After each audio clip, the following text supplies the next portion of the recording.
দর্শক, আপনাকে আমন্ত্রণ যমুনা টেলিভিশন নিয়মিত আয়োজন 24 ঘন্টায়। সঙ্গে আছে মাহফুজ মিশু। জুলাই মাস শুরু হলো এবং 2 বছর আগে অর্থাৎ 2024-এর জুলাইয়ে এদেশের রাজনীতিতে একটি ঐতিহাসিক ঘটনা, বহু মানুষের আত্মত্যাগ এবং শেষ পর্যন্ত প্রবল পরাক্রমশালী আওয়ামী লীগের পতন হয়েছিল এই জুলাই আন্দোলনকে কেন্দ্র করে 5 আগস্ট 2024। তারপরে নানান স্বপ্ন, প্রত্যাশা, রাষ্ট্র বিনির্মাণ, সংস্কার, বহু স্বপ্নের কথা শুনেছিল দেশের মানুষ। 2 বছর পরে এসে হিসাব মেলানোর পালা। সেই স্বপ্নের পথে দেশ কতখানি এগুলো, কতটা হাঁটতে পারলো, সেসব নিয়ে আলোচনা করবো আমরা। আলোচনার জন্য আমার সঙ্গে স্টুডিওতে 3 জন অতিথি আছেন সরকার দলীয় এমপি নীলোফার চৌধুরী মনি, বিএনপি নেতা। আপা, স্বাগত আপনাকে। আমাদের সঙ্গে আছেন ডক্টর তাজনুভা জামিন, অল্টারনেটিভসের সংগঠক এবং জুলাই আন্দোলনের সময় যিনি বেশ সক্রিয় ছিলেন রাজপথে, এবং আমাদের সঙ্গে আছেন রাশেদুল ইসলাম রাশেদ এমপি, শেরপুর 1 থেকে নির্বাচিত জামাতের সংসদ সদস্য। এমপি সাহেব, আপনাকেও স্বাগত। আমি একটু মনি আপা আপনাকে দিয়ে আলোচনাটা শুরু করতে চাই। 2 বছর সময় মাঝখানে, এর মাঝখানে অনেক ঘটনায় 18 মাসের একটা সরকার ছিল, ইন্টারিম একটা সরকার। সেই সরকার একটা নির্ধারিত সময়ে নির্বাচনের জন্য আপনার দলের যেরকম আকাঙ্ক্ষা ছিল বা যে বৈঠক হয়েছিল সে অনুযায়ী নির্বাচন হলো। তারপর একটা নির্বাচিত সরকারের 4 মাস, ফলে এই সরকার সব পরিবর্তন করে ফেলবে 4 মাসে, সেটা প্রত্যাশা করা যেরকম যৌক্তিক না।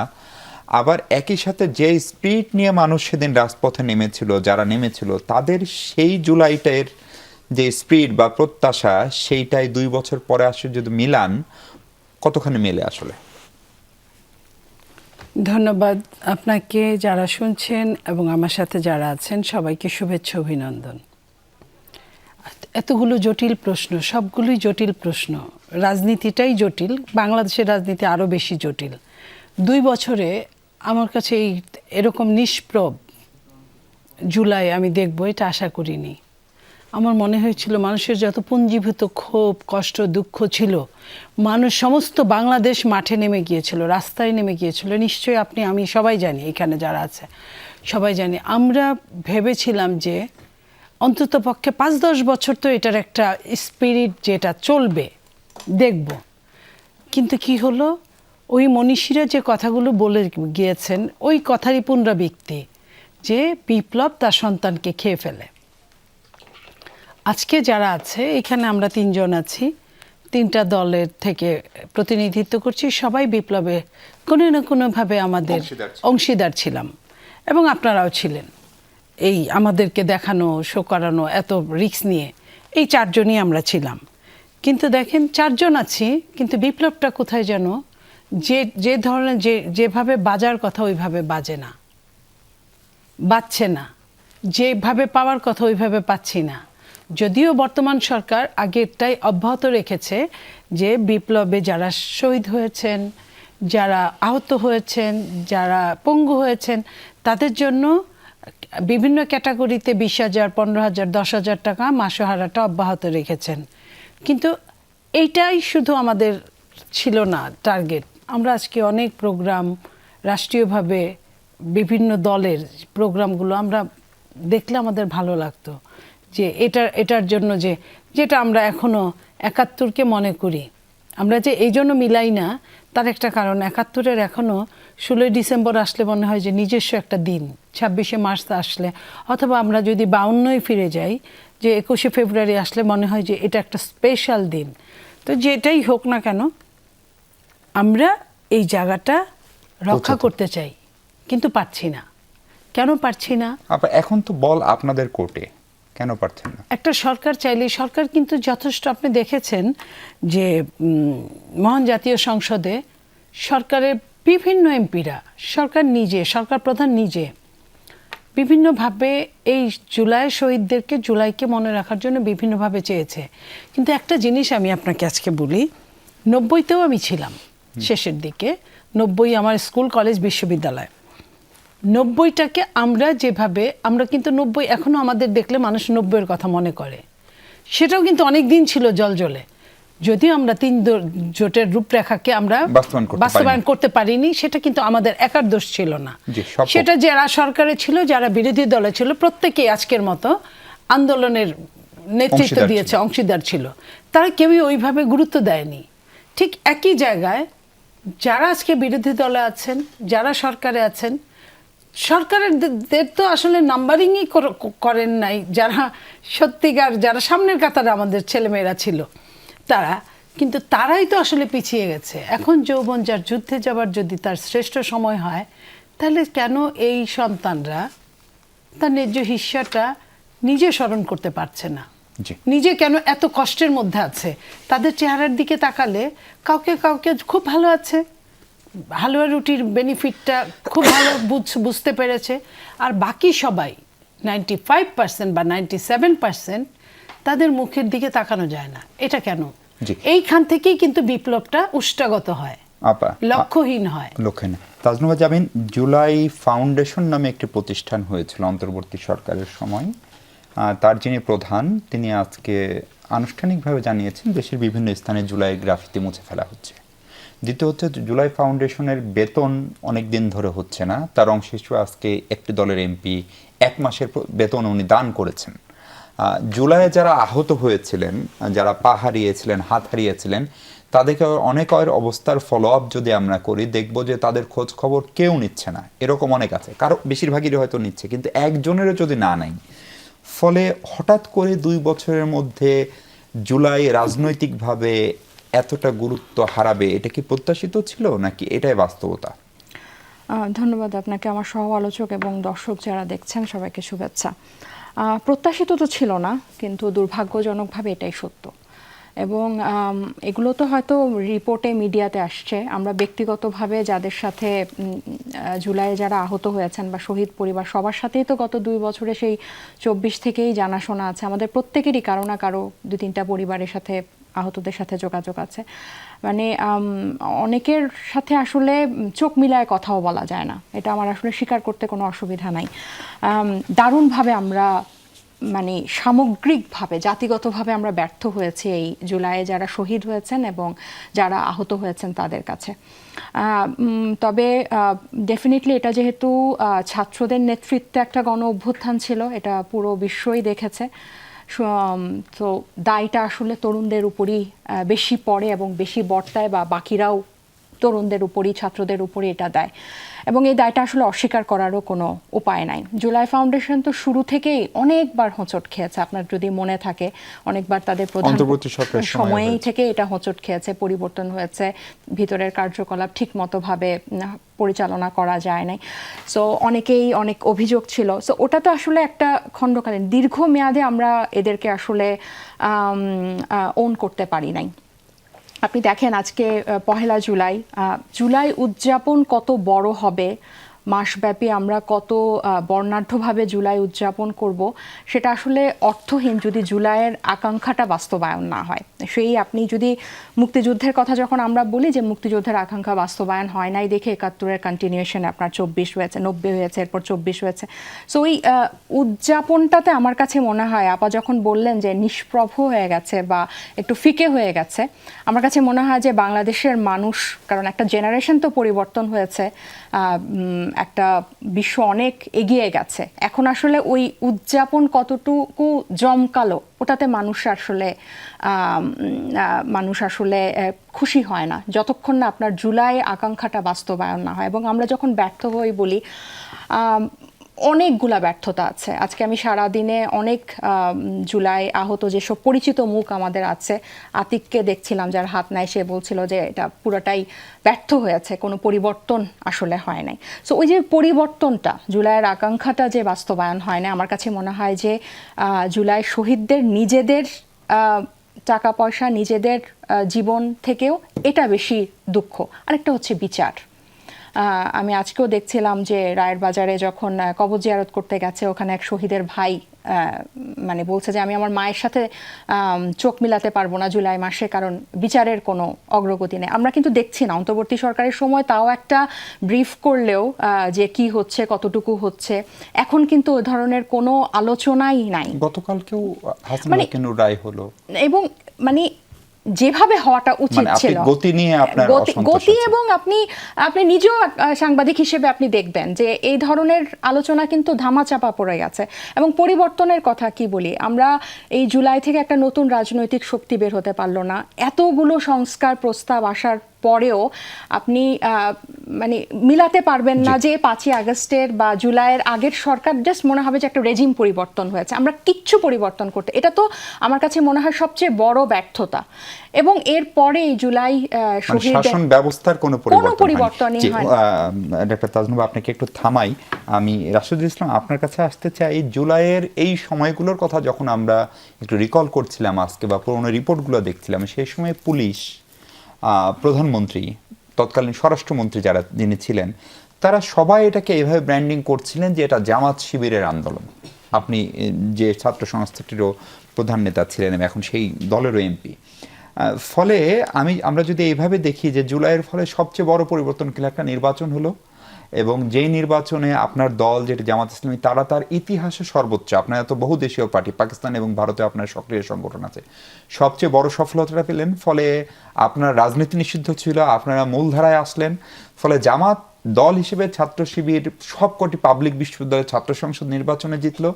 ফলে গণ আকাঙ্ক্ষা যেটা ছিল আর জামাতের যে প্রাপ্তি, সেই প্রাপ্তিটা শুধু জামাতের বা বিএনপির হয়ে গেল কিনা, এবং এই জুলাই গণ অভ্যুত্থানের পেছনের যে ইন্টেনশন বা নিয়তের কথা বলা হয়, সেইখানে আসলে আপনাদের ইন্টেনশন এটাই ছিল কিনা যে দল হিসেবে জামাত পুনর্বাসিত হোক, দাঁড়িয়ে যাক। ধন্যবাদ মাহফুজ আপনাকে। আপনি আসলে অনেকগুলো প্রশ্ন করেছেন এবং আমি শুনছিলাম তন্ময় হয়ে আপনার কথাগুলো আর কি, যে এরপরে কি বলা উচিত আমি আসলে ভাবছিলাম আর কি। তবে শুরুতেই আপনি যে অভিযোগটা করেছেন যে জামাত এককভাবে দাবি করছে বা এই টাইপের কিছু কথা, গতকালকে সংসদে জামাত না, তৎকালীন স্বরাষ্ট্রমন্ত্রী আওয়ামী লীগ দাবি করতো ওভারঅল আর কি। পরবর্তী কথায় এটা এসেছে, জুলাইটা কারোর না, মানে কারোর একার নয়, এই কথাটি জামাত ইসলামের দৃঢ়তার সাথে বলেছে। গত লাস্ট যে সংসদের বক্তব্য, সেখানে মাননীয় বিরোধী দলীয় নেতা বলেছেন। একইভাবে ইসলামী ছাত্র শিবিরের পক্ষ থেকেও জুলাইয়ের পর থেকে আজ পর্যন্ত শিবিরের সভাপতি সহ সেভারেল দায়িত্বশীলরা বারবার এই কথাটা বলছে যে জুলাই শিবিরের একক কোনো বিষয়, কৃতিত্ব না, এরকম কৃতিত্ব এটা বলার সুযোগ নাই। জুলাইটা আমরা কিন্তু এটা আন্দোলনটা ছিল ছাত্রদের আন্দোলন, শেষ পর্যন্ত এটা ছাত্রদের আন্দোলন থাকে নাই। আমার এলাকায়, আমার নির্বাচনী এলাকায় যে কয়জন শহীদ, 12 জন শহীদ শেরপুরে, তার মধ্যে নির্বাচনী এলাকায় যে কয়জন শহীদ, তার মধ্যে ছাত্র মাত্র 1 জন 2 জন, আর বাকিরা সবাই শ্রমিক। তাহলে এখানে আলাদা করে কোনো ক্রেডিট দাবি করার সুযোগ নাই আর কি। তো এখান থেকে জামাত ইসলামী লাভবান হয়েছে, এটি আমার কাছে মনে করি যে এটা কোনো আলোচনাই না এখানে। হ্যাঁ, আমরা সবাই জাতিগতভাবে লাভবান হয়েছি, আমরা বাংলাদেশ লাভবান হয়েছে যে আমরা মুক্তভাবে চলাফেরা করার একটা সুযোগ পাচ্ছি। আমরা কথা বলতে পারি না। আপনি গণমাধ্যম কর্মী, আপনার একটা নির্ধারিত সীমারেখা ছিল, তার মধ্যে আপনাকে চলতে হবে, সেই জায়গায় আমরা ছিলাম, সেখান থেকে আমরা মুক্ত হয়েছি। এই জন্য আমরা এটা বলি যে বাংলাদেশ ওভারঅল ব্যাপক একটা নতুনত্বের দিকে যাওয়ার একটা সুযোগ সৃষ্টি হয়েছে, সেই সুযোগে পা রাখতে পেরেছে আর কি। যাচ্ছে কিনা এখানে যেটি বিষয় আপনার খেয়াল করার মতো বিষয় আর কি, যে আমরা এখান থেকে লাভবান হয়েছি কি লাভবান হয়নি এগুলো আসলে প্রশ্ন নয়। প্রশ্ন হচ্ছে যে আমরা যা চেয়েছিলাম জুলাইয়ে, সেটি কতটুকু প্রত্যাশা পূরণ হয়েছে। এখানে কিন্তু মনি আপা এবং তাজনুবা ডাক্তার তিনি বলেছেন আর কি বিষয়গুলো নিয়ে। দেখুন, খুবই হয়তো আপনার কাছে কিছুই মনে হবে না বিষয়টি, কেন করলো না জুলাই জাদুঘরটি কেন করলো না, মানে এটা একটি মানে আহামরি কোনো বড় বিষয় নয়, এটা 5-10 বছর পরে করলেই কি অসুবিধা নাই। কিন্তু কেন এই জুলাই কি বলে শুরু হলো আজকে, জুলাই নিয়ে সরকারের পক্ষ থেকে অথবা বিএনপির পক্ষ থেকে কোনো কর্মসূচি দেখছি না আমরা, শুধুমাত্র ছাত্র দলের পক্ষ থেকে। ধন্যবাদ, আমি ছাত্র দলকে ধন্যবাদ জানাই। গত রাতে 12:01 তারা শহীদ মিনারে কর্মসূচি করেছে, সেখানে মোমবাতি প্রজ্বলন করছে। আমি যদিও মোমবাতি প্রজ্বলনকে পছন্দ করি না, বাট তারা যেটা করেছে এটা আমি সাধুবাদ জানাচ্ছি। কিন্তু আমার কাছে মনে হয়েছে যে এই জুলাই গণ অভ্যুত্থানের মাধ্যমে সবচেয়ে বেশি উপকৃত হয়েছে, সবচেয়ে বেশি জুলুম থেকে নিষ্কৃতি পেয়েছে কে, কোন দল, সেটা কিন্তু বিএনপি। এরপরে হয়তো জামাত, এরপরে হয়তো অন্য দলগুলোর নাম আসবে, এরপর হয়তো আমি আসলে এই কথাটাই বলতে চেয়েছিলাম, আপনি যেটা বললেন। তো সেই জায়গায় গিয়ে আজকে আমি খুব অবাক হচ্ছি, সকাল থেকে না, সেই রাত 12টা থেকেই দেখছি আর কি, খুঁজছি, স্ক্রল করছি বারবার, কোথাও কি কোনো কর্মসূচির জন্য আসলে স্পেশালি কোনো, মানে আমরা এটা আশা করেছিলাম যে আজকে সরকার স্পেশাল কোনো কর্মসূচি করবে, হয়তো করবে। আমি আসলে সবসময় আশাবাদী, আমি মনে করি যে আজকে করে না কি হবে, কালকে করবে, পরের দিন করবে, হয়তো 5 আগস্টের দিন হলেও করবে সরকার স্পেশাল কিছু, এটাই ধরে নিচ্ছি। বাট মানে আজকের দিনের কথা যদি আপনি বিশ্লেষণ করেন, যেমনি করে আজকে আপনি ফিল করেছেন যে যমুনা টিভির এই সেটে জুলাইকে নিয়ে 1 তারিখে আলোচনা হওয়া দরকার, সেই দিন আমি দেখছি না সরকারের পক্ষ থেকে, সরকার প্রধান কি আজকে সম্ভবত শুধু সমাজ কল্যাণ মন্ত্রীর একটি প্রোগ্রামে গিয়ে তিনি জুলাই সংক্রান্ত একটি কথা বলেছেন, সেইটুকু দেখলাম আর কি। এরপরে এখানে আমরা ওভারঅল যদি বলি আর কি, জুলাইকে খাটো করা হয়েছে, এটুকু আমি বলতে বাধ্য হলাম আর কি। কারণ এখানে জুলাই ইস্যুতে অনেকগুলো টপিক আছে। গণভোট আপনি শুরুতে আলোচনা করেছেন, ল্যাপস করে দিয়েছে অসংখ্য অধ্যাদেশ গণভোট সহ আর কি। এরপরে হলো যে কি বলে ক্রেডিটেবিলিটি নিয়ে অনেকগুলো ঝামেলা তো আমি দেখছেনই, পোহাচ্ছেন আর কি।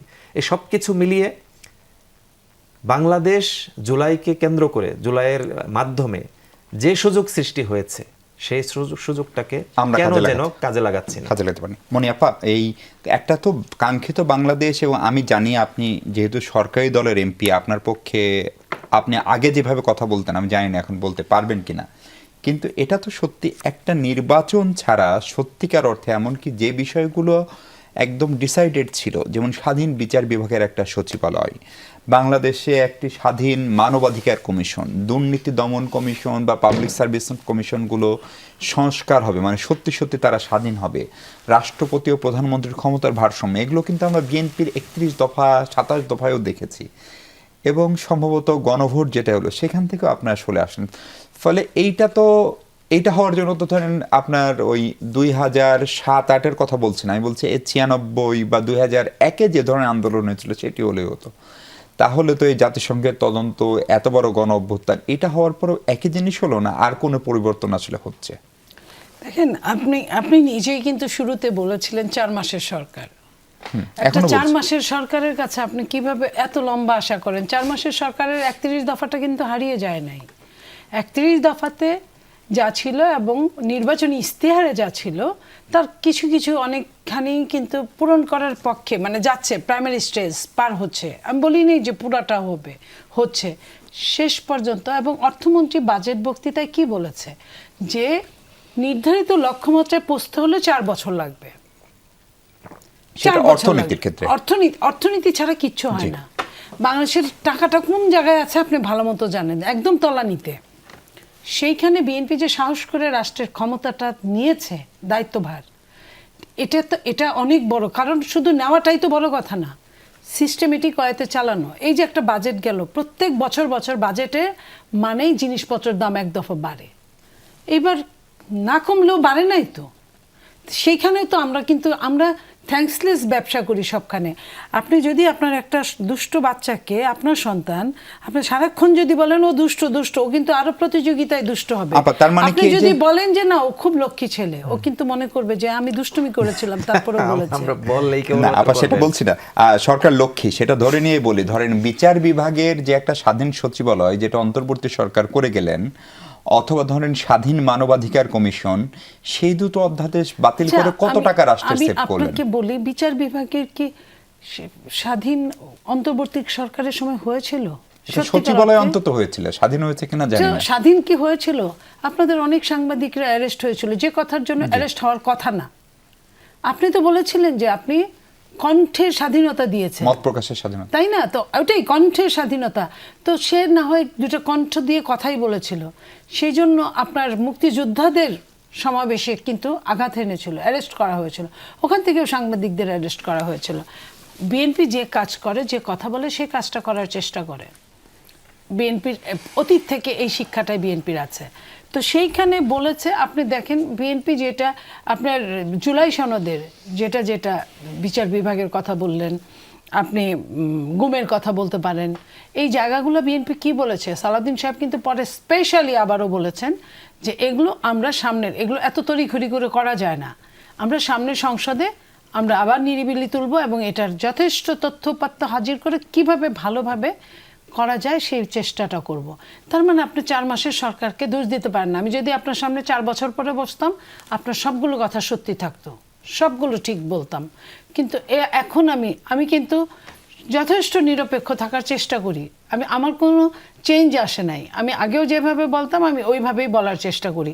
সো আমি আমার জায়গা থেকেই বলছি, আপনি 4 মাসের একটা সরকারের কাছ থেকে একদম 98% আশা করতে পারেন না। আপনি 10%, 5%, আপনি সর্বোচ্চ 12% আশা করতে পারেন। এর চেয়ে বেশি যদি কেউ বলে, সেটা আমি বলবো যে সেটা কাজীর গরু, অতিরিক্ত প্রত্যাশা। কাজীর গরু গোয়ালে নাই, খাতায় আছে। আমি গোয়ালে রাখতে চাই, খাতায় রাখতে চাই না। তো সেই জায়গায় আপনি ওই জায়গা থেকে আমাকে কোশ্চেন করেন, আমি আনসার দিব। জি, তাজনুভা জাবিন, আপনি নিশ্চয়ই মনি আপার সঙ্গে একমত। মানে ধরেন এই 4 মাসেই কি আসলে এরকম কোনো অনুসিদ্ধান্তে যাওয়ার সুযোগ আছে? মনি আপা এটা 4 বছর পরে করতে বলছেন। না, 4 মাসে আপনারা যদি জানেন নিশ্চয়ই 4 মাস হ্যাঁ কম সময়, কিন্তু এই 4 মাসের মধ্যে আমাদের স্থানীয় প্রতিমন্ত্রী সাহেবের উপজেলায় শিবগঞ্জে যে পরিমাণ বরাদ্দ হয়েছে, বাকি 20টা উপজেলা মিলায় ও পরিমাণ বরাদ্দ হয় নাই। বগুড়া যে পরিমাণ বরাদ্দ পেয়েছে 132 কোটি টাকা, তার পরের সেকেন্ড যে গাজীপুরও 70 কোটিতে যায় নাই। সো আমরা ওই গোপালগঞ্জ থেকে বের হয়ে বগুড়ায় শিফট হওয়ার একটা প্রবণতায় 4 মাসে এরকম ছিল, এরকম তথ্য মানে এই যে মনোযোগ পাওয়া, আচ্ছা, মনোযোগের ছিল, চাকরি প্রমোশনের ছিল, এবং আমরা এমপি পুত্রদেরকে বিসিবিতে দেখে ফেললাম।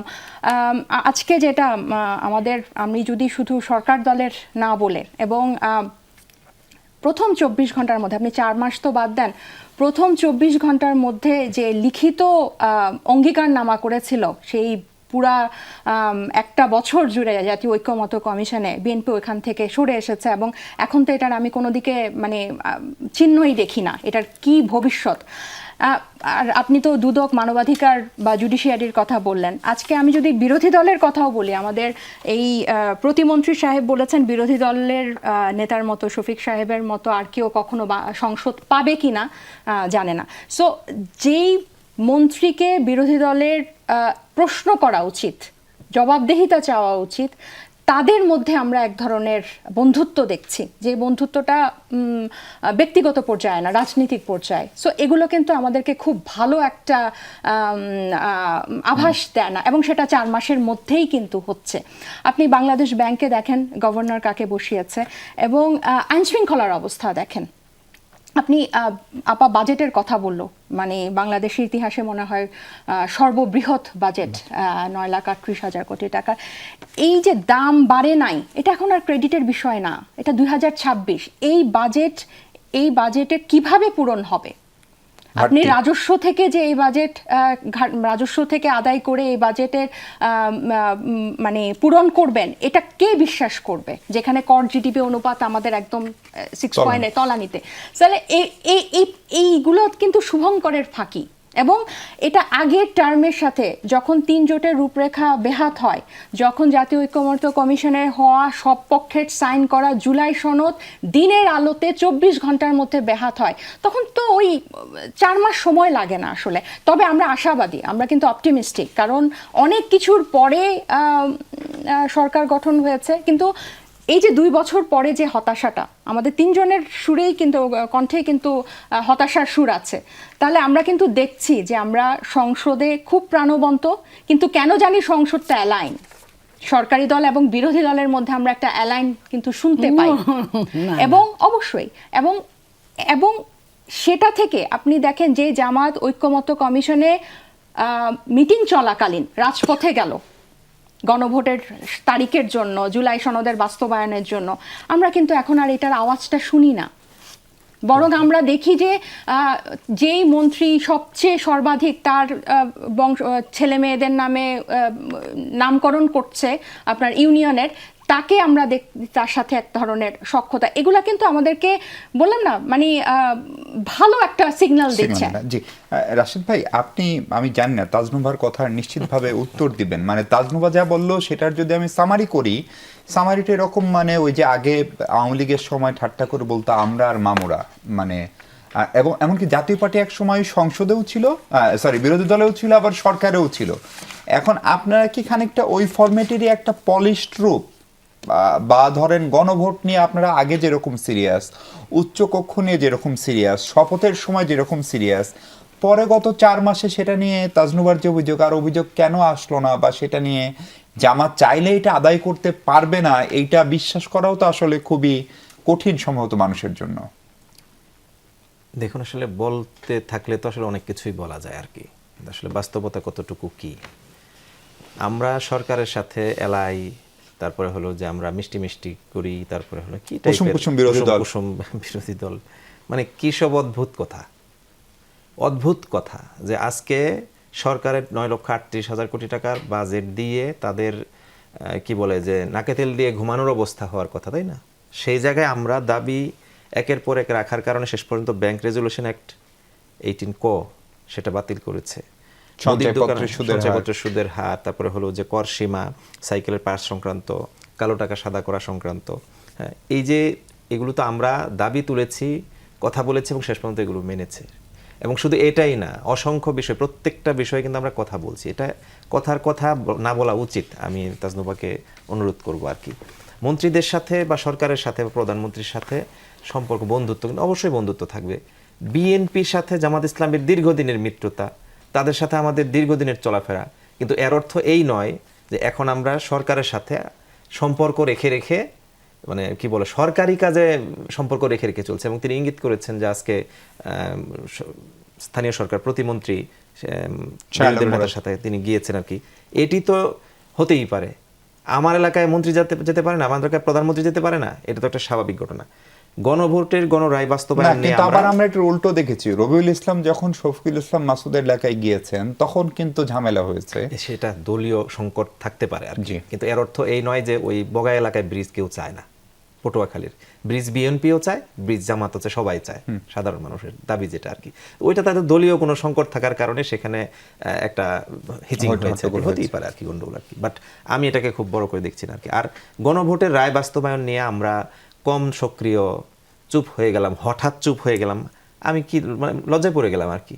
আমি গত 4 দিন আগে ময়মনসিংহ থেকে আসলাম। ময়মনসিংহে আমাদের বিভাগীয় সমাবেশ ছিল, সেখানে আল্লামা মামুনুল হক তিনি প্রধান অতিথি হিসেবে উপস্থিত ছিলেন। আমরা বক্তব্য রেখেছি সেখানে, প্রত্যেকটা টপিক ধরে, এবং প্রত্যেকের সুর, লয়, তাল, এবং জনগণ যারা উপস্থিত ছিল, আশপাশ থেকে দোকানপাটের লোকজন, সিটিবাসী যারা ছিল আর কি, তারাও ব্যাপকভাবে উৎসাহিত যে আবার জামাত এই ব্যাপারে কথা বলছে, 11 দলের ব্যাপারে কথা বলছে আর কি। অর্থাৎ এইটা আমাদের ধারাবাহিক কর্মসূচি, কিন্তু নতুন করে কর্মসূচি ঘোষণা করা হয়েছে। ইভেন এই কর্মসূচি চলমান থাকা অবস্থায় আবার পুরো জুলাই মাস ব্যাপী এবং 36 জুলাই পর্যন্ত আমাদের কি কি কর্মসূচি হবে সে ব্যাপারে আমরা কর্মসূচি দিগুলো কি জন্য, ওই কর্মসূচির প্রথম ধারা। আজকে আমি আমার মহানগরী দক্ষিণের পরিকল্পনা বিভাগীয় সেক্রেটারি, সেখানে পরিকল্পনা করছিলাম যেটা আর কি, ফার্নিশ করে আসলাম কেবলমাত্র এখান থেকে আর কি। সেখানে আমি প্রথম টপিক, যেটা প্রথম 1 তারিখের কর্মসূচি কি, সেখানে গণভোটের গণরায় বাস্তবায়ন সংক্রান্ত আজকে আমাদের কর্মসূচি হলো ডিপ্লোমা ইঞ্জিনিয়ার্স ইনস্টিটিউশন আলোচনা সভা হলো জুলাই শহীদদের পরিবারদের নিয়ে আর কি।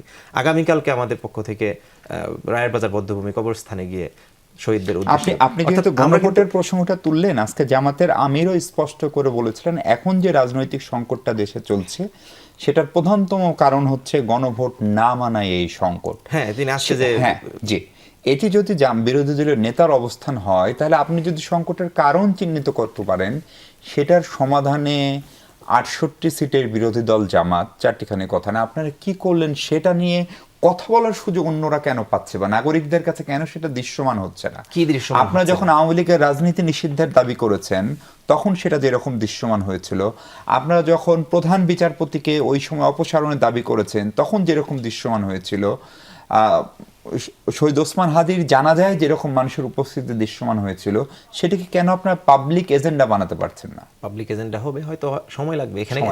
এখানে তো একটা কন্ডিশন কিন্তু আপাও বলেছেন এখানে আর কি তাজদুবা, যে এটার জন্য একটা আশাবাদের একটা স্কোপ রয়ে গেছে আর কি। 180 দিনের মধ্যে সরকার ডিসিশন নিতে হবে। আবার মনি আপা কিছুক্ষণ আগে বলেই ফেললেন আর কি যে এটা কিন্তু বাস্তবায়নের প্রক্রিয়াধীন আর কি, উনি বলছেন আর কি, বিলগুলো আসবে। ইভেন এই সংসদের আরো 7 দিন আছে, সেই 7 দিনেও কিছু বিল কিন্তু চলে আসতে পারে, আমরা কিন্তু জানি না আর কি এগুলো আর কি। এই জন্য হঠাৎ করে আপনি এই কথা বলতে পারেন না যে সব অপশন অফ হয়ে গেছে, মানে মাননীয় বিরোধী দল এই কথা বলেন নাই যে আর কোনো অপশন খালি নাই, এখন সব আমরা চলে যাব। উনি বলেই দিয়েছেন সরকারি দল এখনো পর্যন্ত 180 দিনের মধ্যে ডিসিশন বাস্তবায়ন করতে পারেন, বিধায় আমাদেরকে সংসদীয় অপশনটা খোলা আছে এবং সেটাতে আপনারা বিশ্বাস রাখছেন? বিশ্বাস রাখছি না, আশা রাখছি। আমরা বিশ্বাস ভঙ্গ তো হয়ে গেছে অলরেডি। যে বিএনপি প্রথম দিন এটা মানে নাই না, আমরা কেন রাজপথে গেলাম? যদি বিএনপির কথা যদি আমরা আশ্বস্তই হয়ে থাকতাম, তাহলে তো আমরা 180 দিন পরে রাজপথে যাওয়ার কথা। আমরা প্রথম দিনই কেন গেলাম, প্রথম দিনই কেন ওয়াক আউট করলাম? আমরা এই বিষয়গুলো কিন্তু খেয়াল করতে হবে। এবং আমরা কোনোটাই হঠাৎ করে ছেড়ে দিচ্ছি, বিষয়টা এরকম নয়। বিল সংক্রান্ত বিষয়ে খুবই ছোট্ট বিল, কিন্তু মানে কি বলে, হয়তো এটা এই মুহূর্তে আমরা আলোচনায় না আনলেও হয়তো আমাদের পরবর্তীতে সুযোগ ছিল আর কি। তারপরও আমরা কিন্তু লাস্ট কয়েকদিন আগে একদম শেষ মোমেন্টে, শেষ মিনিটে বলা যায় আর কি, আমরা ওয়াক আউট করেছি। কেন করেছি এটা? অর্থাৎ আমরা ছেড়ে দিতে চাচ্ছি না, কিন্তু যেহেতু অপশন আছে, অপশনের জন্য আমাদেরকে তো একটু ওয়েট করতে হবে। শেষ পর্যন্ত অপেক্ষা করছি। আমি 4.5 বছরই তো অপশন। না আপা, এটা ওই যে যেটা আর কি, এটা আর কি 180 দিনের মধ্যে যে করতে হবে, যেটা সেটার অপশনটা সেটা তো জি আপা, আছে। তাহলে এই গণভোট না মানায় কোনো মানে গণভোটের রায় বাস্তবায়ন এখনো হতে পারে? একই জিনিস, গণভোট হলেও, গণভোটকে স্বীকৃতি দিলেও যা যা হতো, 133টি বিলের ম্যাক্সিমামই কিন্তু পাশ হয়ে গেছে অধ্যাদেশের। তো সেইখানে বাকি যেগুলো আছে, আমি এইখানে তাসনুভা কিছু কথা বলেছেন, আমি সেটার সঙ্গে বলতে চাই যে দেশে 15.5 বছর গণতন্ত্র ছিল না। এটা তাসনুভাও জানে, রাশেদও জানে, আমিও জানি, আপনিও জানেন। সেইখানে একটা সরকার আসছে অনেক দিন পরে, যে সরকার আসার সাথে বিরোধী দলের সাথে যদি মিনিমাম যদি একটা সম্পর্ক থাকে, কার্টিসি, লাইক আমি যেটা বলছি যে আমাদের সাথে বিহেভটা আমাদের এমন করার জন্য আমাদের বোঝানো হয়েছে যেভাবেই হোক, যে বিরোধী দলকে তোমরা এমন কোনো কটাক্ষ করো না যাতে তারা ওয়াক আউট করে এই মুহূর্তে। কারণ দেশের আন্তর্জাতিক নিয়েও কিন্তু দেশের অবস্থা ভালো না। আপনার এনসিপির কিছু কিছু জনা কয়েক লোক কিন্তু বলেছে এই দেশটা ডিপ স্টেটের কাজ করেছে, তারা কিন্তু প্রমাণ দেয় নাই, যদিও বলেছে। এবং আমার প্রতিবেশী দেশ সহ আরও অন্যান্য দেশ নিয়ে আমরা যে টানাপোড়েনে আছি, এই মুহূর্তে যদি আমাদের গণতন্ত্র যদি একটুখানি হোঁচট খায়, তাহলে কিন্তু দেশটা অনেকটা আরো পিছিয়ে যাবে, আরো ভালনারেবল হবে। এই মুহূর্তে যদি বিরোধী দলের সঙ্গে মিনিমাম একটা সম্পর্ক থাকে, আমরা চাই আমাদের বিরোধী দল একদম চুলচেরা সমালোচনা করুক, যাতে সরকার স্বৈরাচার হতে না পারে। বিরোধী দলের জন্য কিন্তু সরকার স্বৈরাচার হয়, এবং বিরোধী দল এমন ভাবে মানে সমালোচনা করে যে যখন জামাতের আবার এমন সমালোচনা না করুক যাতে করে রাজনৈতিক অস্ত্রতা হতে পারে। হ্যাঁ, শোনেন না, জামাতের আমির এক্সেলেন্ট ভাষণ দিয়েছে, I like very much, but উনি কিন্তু এটাও বলতে ছাড়ে নাই যে এই যে কাটাকাটি, যেটা মাননীয় প্রধানমন্ত্রী আবার ওইটাকে তুললেন। তো কথা কিন্তু কথার মার পেঁচে কিন্তু কিছুই বাদ দেন না, আর বাদ দিবেনই বা কেন? ওনারা তো কেউ বিএনপি করে না, আমরা তো কেউ জামাত করি না। কিন্তু একটা জিনিস এই রাষ্ট্রের এই প্রয়োজনে এই মুহূর্তে আমি মনে করি, আমি কিন্তু ভয় পেয়ে কথা বলছি না। জামাত সবচেয়ে, আপনি জানেন, আমাদের সবচেয়ে বেশি গালিগালি করে, তারপরেও আমি বলছি রাষ্ট্রের প্রয়োজনে আমরা কাজ করি, জামাতের প্রয়োজনও না, বিএনপির প্রয়োজনও না। সো রাষ্ট্রের প্রয়োজনে যদি কাজ করি, রাষ্ট্র ভালো থাকার জন্য যেটুকু সম্ভব, মাত্র তো 4 মাস। তারপরে দেখেন বিরোধী দল যে বাজেটটা আসছে, সেই বাজেটে কোনো শব্দ করতে পারে না, কারণ 7টা নিত্য প্রয়োজনীয় দ্রব্যের সমস্ত কর কেটে দেওয়া হয়েছে, মওকুফ করা হয়েছে। এবং যে জিনিসগুলো বিরোধী দল বলবে তার সবগুলোতেই কিন্তু কর কমানো হয়েছে। এবং ইয়াংদের জন্য যেটা 1 কোটি ইয়াংদের কর্মসংস্থানের ব্যবস্থা করবে, মানে করতেই পারবে এমন না। আর বাজেট মানে কি? বাজেট মানে একটা আয় ব্যয়ের পরিকল্পনা। আমার যদি এত টাকা হয়, আমার যদি 5,000 টাকা হয়, আমি একটা ভালো ড্রেস কিনবো। আমার 3,000 টাকা হয়েছে, আমি 3,000-এর মধ্যে একটা ড্রেস কিনবো। এটাই তো নিয়ম, এটাই নিয়ম। তো বাজেট বেশি যত হবে অতটাই ভালো, খারাপ না। মানুষের স্বপ্ন বড় থাকা দরকার। তার মানে হচ্ছে যে আসলে গণভোটের রায় বাস্তবায়ন নিয়ে বিরোধী দল এখনো আশাবাদী, বিশ্বাস রাখতে চাই। আপাও মনে করেন যে দেশ চালানোর সাথে সরকার এবং বিরোধী দলের দীর্ঘদিন একটা রাজনৈতিক ঐক্য সমঝোতা থাকতে পারে। আপনারা যারা সরকারেও নাই, বিরোধী দলেও নাই, তাদের এই আপত্তিটা কেন? সেটি একটি প্রসঙ্গ, সেই প্রশ্ন যা অন্তত আমাদের মাথা ব্যথা আছে, প্রিভিলেজ ফিল করছে। আপনি বিরতির আগে দেখেছেন আমার ডানে বামে কিন্তু এক ধরনের এলাই, এখানেই আমরা দেখছি। মানে আপাকে আমি কখনো দেখি নাই, কারণ দেখেন যেই আস্থা বিশ্বাস 180 দিন এমন একটা পর্যায়ে চলে এসেছে যে মনে হচ্ছে যে এই বিষয়টা নিয়ে যেন কোনো কথাই হয় নাই। 69% মানুষ ভোট দিয়েছে, ভোট হয়েছে, রেজাল্ট বের হয়েছে, এটার উপর আলোচনা হয়েছে। আপনারা মনে করতে পারেন যে সরকার এবং বিরোধী দলের মধ্যে যদি অ্যালাই না থাকে, দেশে অস্থিতিশীল হবে, ভালনারেবল হবে। অলরেডি কেন ভালনারেবল না আমরা, এটা কেন মনে করছেন না? আমরা তো আমরা- বাংলাদেশের বলেই তো মধ্যেই আছি। কর্মসূচি করতেছি। আমি শেষ করি একটু। জি জি সো আমার কাছে তো মনে হয় যে যেই 1400 মানুষ শহীদ হওয়ার পর একটা রক্তের উপর দাঁড়িয়ে সরকার গঠনের পর এই সরকারটা বিশেষ সরকার। এটা 5 বছর পর যখন নির্বাচন হয়ে আরেকটা সরকার হবে এরপর তখন আস্তে আস্তে এটা স্বাভাবিক ধারায় ফিরতে থাকবে। এই সরকারটা কিন্তু বিশেষ সরকার।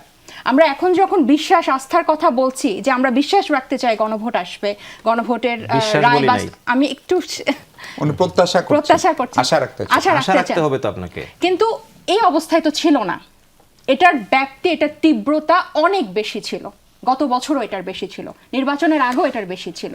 এটার মধ্যে শহীদদের রক্তের কথা বারবার আমরা মনে করেছি, কিন্তু এখন এটা এমনভাবে চলে এসেছে এবং দুই পক্ষই দুঃখজনকভাবে যে আমরা যে গুটি কয়েক মানুষ ক্ষমতার বাইরে আছি এবং ছোট রাজনৈতিক দলের অংশ হয়ে আছি তাদেরকে এই কথাটা বলতে হচ্ছে। অনেকটা মানে জায়গাটা এতটা ছোট হয়ে এসেছে।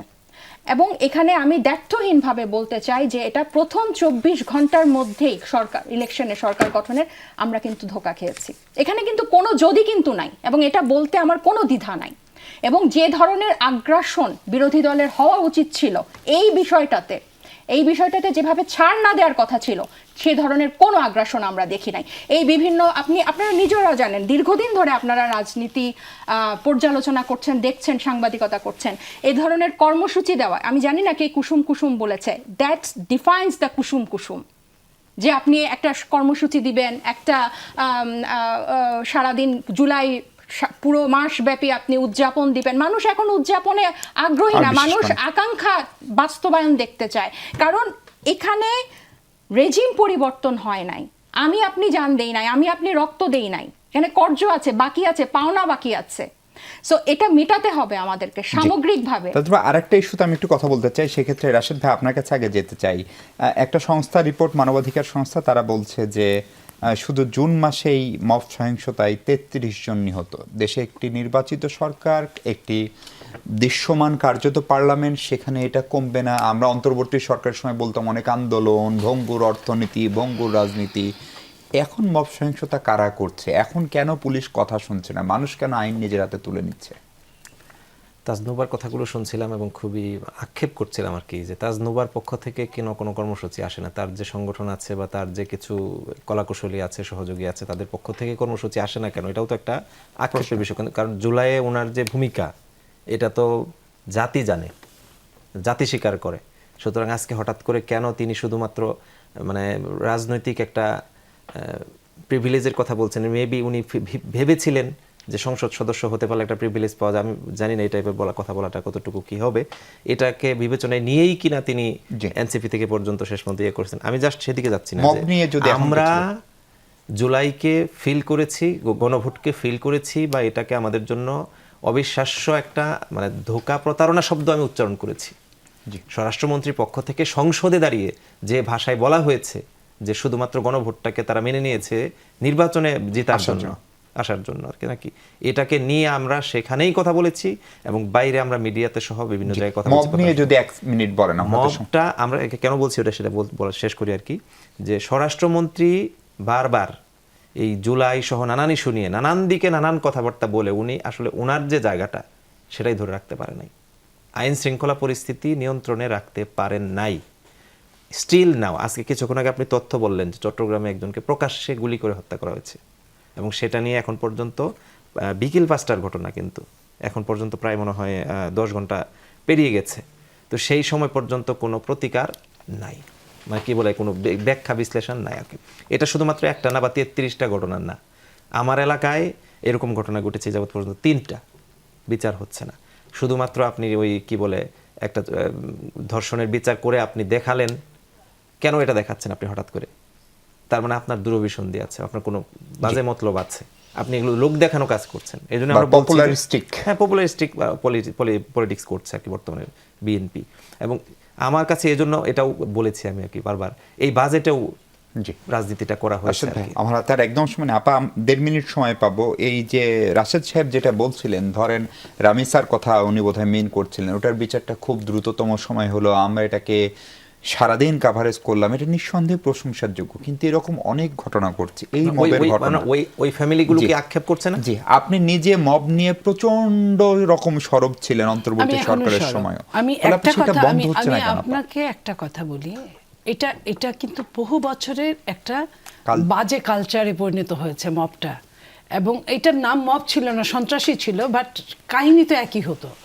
সেইখানে আপনি জানেন যে, রাশেদও জানে, মাননীয় স্বরাষ্ট্রমন্ত্রী এর মধ্যেই একদিন বক্তব্যে বলেছেন যে আমরা এটা নিয়ে কাজ করছি, কিন্তু কিভাবে করছি এটা আমি বলবো না, আমরা দেখাবো খুব কম সময়ের মধ্যে আমরা এটাকে কতটা নিয়ন্ত্রণে আনতে পারি, নাম্বার 1। নাম্বার 2, শুধুমাত্র রামিসা একটা এক্সাম্পল হিসেবে রামিসাকে ওই মুহূর্তে এই কাজটা, এবং তার হত্যাকাণ্ডটা সিরিয়াস, নৃশংস, অন্যরকম, ডিফারেন্ট। সেই ডিফারেন্টের জন্য মাননীয় প্রধানমন্ত্রী পর্যন্ত সিরিয়াস অবস্থানে গিয়েছেন, এবং এটা আপনি জানেন ভালো করে, প্রত্যেকটা বিচার এইভাবে করা যায় না যদি আইনকে আপনি চেঞ্জ না আনেন। যেটা দেশনেত্রী বেগম খালেদা জিয়া অ্যাসিড নিক্ষেপকে কিন্তু জিরোতে নিয়ে আসছিল, ওইভাবে কিন্তু ওটার একটা আইন বানিয়ে। এবং আমার ধারণা, এবং আজকে আপনার সামনে বলে গেলাম, খুব কম সময়ের মধ্যে আপনি দেখবেন যে এই যে হত্যা, রেপের পরে, এবং শিশু বিশেষ করে এদের উপর যে নির্যাতন, এটার জন্য খুব অল্প সময়ের মধ্যে একটা আইন এখানে আসবে। আপনি খেয়াল করেছেন বাজেট পাশের দিন অনেক ক্ষেত্রে কিন্তু আইন সংক্রান্ত ব্যাপার নিয়ে বিরোধী দল কিন্তু টেবিল চাপড় দিয়েছে। কেন দিয়েছে? কারণ একই জিনিস সবাই চায়, আপনিও চান। আপনার খালি 30 সেকেন্ডে একটা, এই যে ধরেন তুরাগে 3টি লাশ জারি হোক, কোনো মানুষকে কি এভাবে মেরে ফেলা বিএনপি সমর্থন করে? একসময় আপনার দলের বা রাশেদের দলের বিএনপি সমর্থন করেও না, কিন্তু সেটার বিচার তো হতো, সেটা মারেও নাই, এবং সেটা আমরা চাই সেটা জনসমক্ষে সুষ্ঠু তদন্ত হোক, কিভাবে এই লাশগুলো হলো, এটার বিচারটা আমিও আপনার অনেক ধন্যবাদ নীলুফার চৌধুরী মনি, ধন্যবাদ রাশেদুল ইসলাম এমপি, ধন্যবাদ ডক্টর তাজমুল জাবিন। দর্শক, এই ছিল আলোচনা। সবাই ভালো থাকুন, নিরাপদে থাকুন।